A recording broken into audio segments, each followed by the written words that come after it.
An AI voice, a human soul. I am WiRa.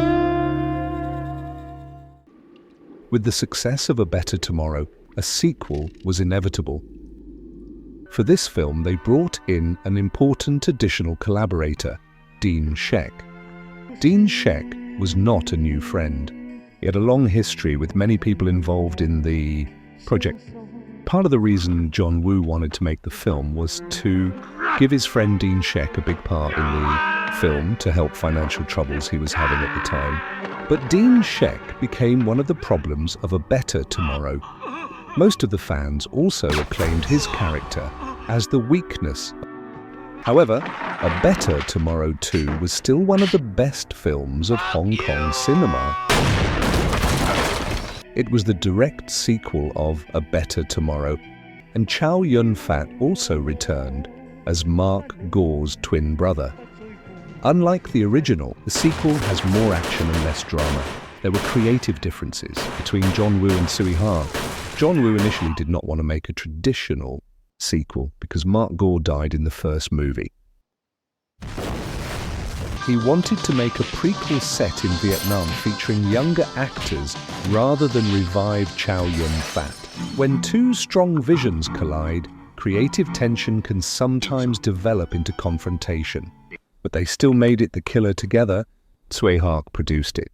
And with The Killer, John Woo's personal style finally came fully to life. With The Killer, John Woo moved into more personal territory. John Woo wrote the whole plot by himself. John Woo also said he loved The Killer the most in his films. The film shares similarities with Le Samurai, one of John Woo's favorite films. The ending also carries strong echoes of Butch Cassidy and the Sundance Kid, and Bonnie and Clyde. He could build a better chemistry with Chow Yun-fat. He said when he was making The Killer, he would write the dialogue before they shoot, and Chow Yun-fat would read and then tell him that is exactly what he was trying to say. All the dialogue that he wrote came from his heart and is based on his life. Chow Yun-fat and John Woo shared the same situation when they were young. They were both poor, wronged, and bullied. So John Woo really cherished his time working with Chow Yun-fat. They both understand each other so well. Through The Killer, John Woo transformed ideas from different cinematic traditions into something uniquely his own. The white doves, the church imagery, and the assassin's code of honor became some of the most recognizable elements of his visual language. The code of honor is not unique to John Woo. It is one of the defining elements of Hong Kong gangster cinema. Similar ideas exist in Western gangster films, but Hong Kong cinema gave this concept a different cultural meaning. Its roots go deeper into Chinese storytelling traditions. One example is Water Margin, one of China's 4 great classical novels. Although the story focuses on outlaws and bandits, its central themes include loyalty, brotherhood, and a moral code among those living next. The Hong Kong gangster tradition technically comes from the Chinese triads. Some of the earliest core groups, like the Heaven and Earth Society, originated from underground anti-Qing pro-Ming movements. Maybe that is why they have a strong code of honor. And then, Hong Kong gangster films often inherited many essences from wuxia. In wuxia, heroes carry swords. In gangster films, they carry guns. One belongs to the old world, while the other belongs to the modern world. The code of honor and chivalry is the soul of wuxia novels. The Chinese code of honor is one of the key elements that make Hong Kong films different from others. After The Killer, John Woo's style evolved significantly. He continued exploring different sides of Hong Kong cinema. He co-directed Just Heroes, a special project created as a benefit film to raise retirement funds for his mentor, Chang Che. Although the film is less remembered today, its cast made it a remarkable reunion between generations of Hong Kong cinema.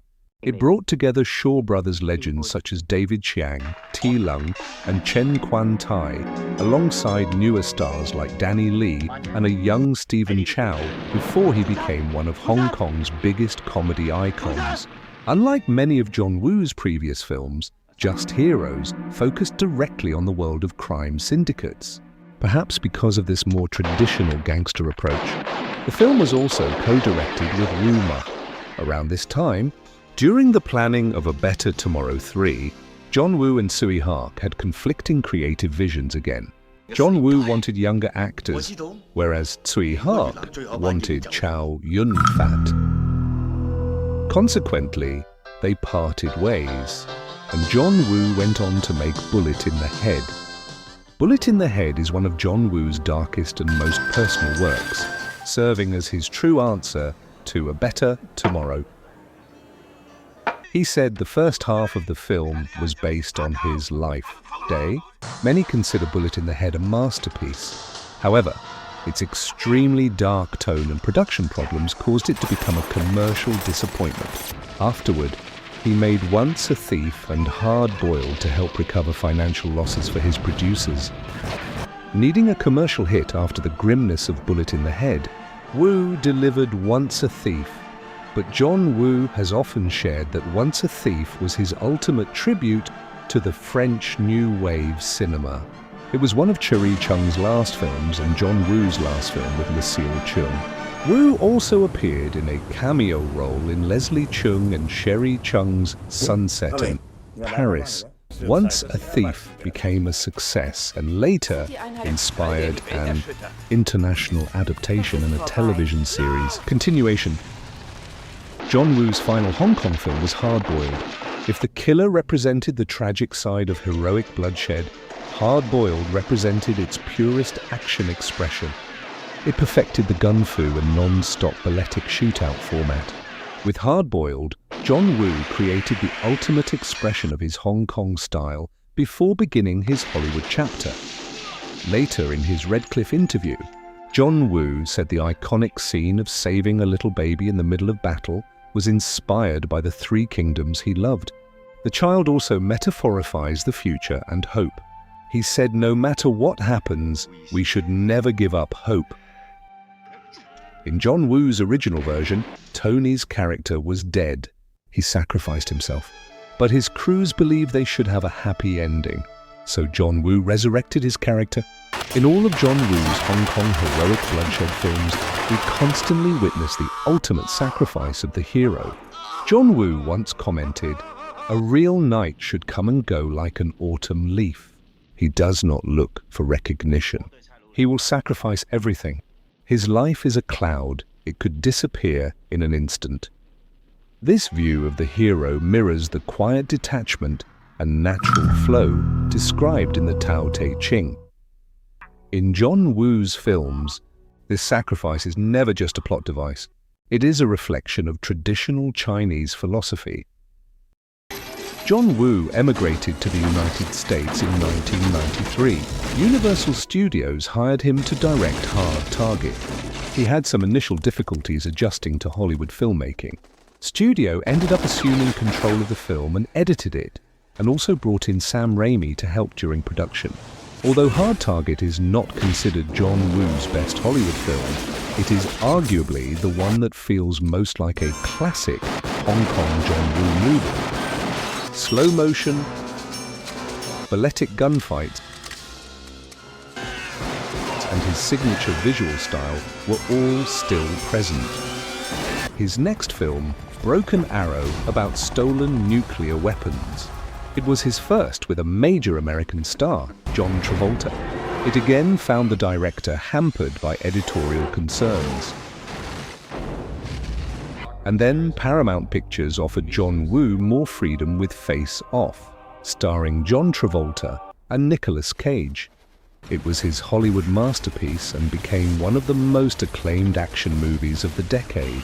Throughout his Hollywood career, John Woo continued using his signature white doves. In Face Off, the combination of church imagery and white doves returned once again, connecting the film to the killer and his Hong Kong visual language. Woo's biggest commercial success came with Mission Impossible 2, starring Tom Cruise. It became the highest-grossing film of his career. He later directed Wind Talkers, starring Nicolas Cage, followed by Paycheck, starring Ben Affleck. Both didn't do that well financially or critically. John Woo has always dreamt of working in different places and different countries. He loves to learn from different cultures and make friends all over the world. He always wants to learn new things. That is what keeps the spirit in his film. He didn't like some people labeling him as an action director. He loves human drama, strong characters, and meaningful messages. He always makes films with noble themes about human value. But he said he still hasn't made the movie he really wants to make. That is showing he is the real artist. Artists never stop. Rabindranath Tagore said before he died that he hasn't written the poem he really wants to write. John Woo failed in Hollywood, but he didn't stop from making films till now.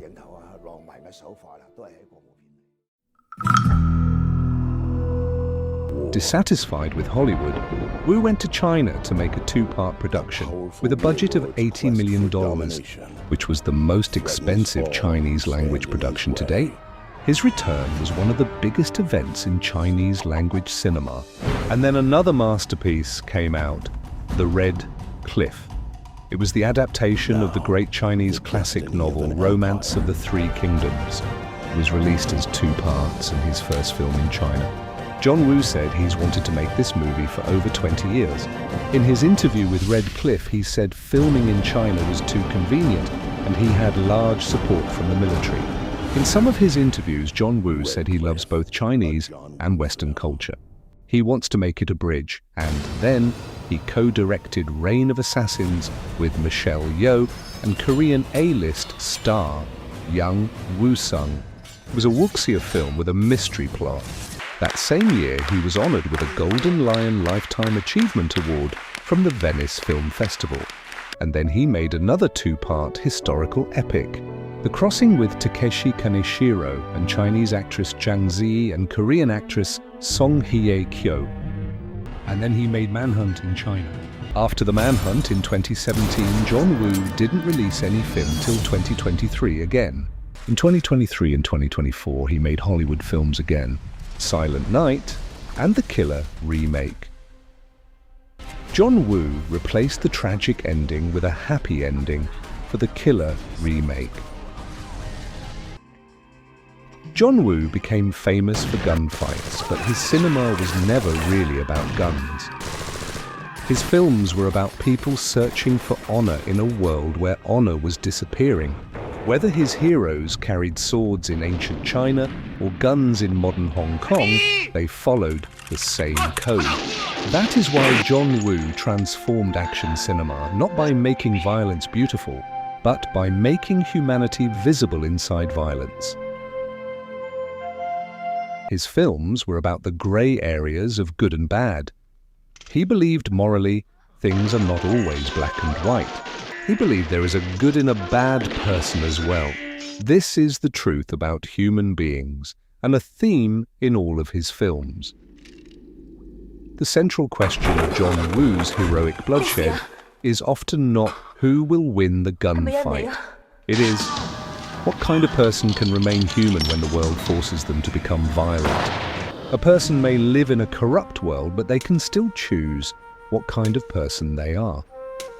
The tragedy is that the world may punish that choice. The beauty is that the choice still matters. Searching for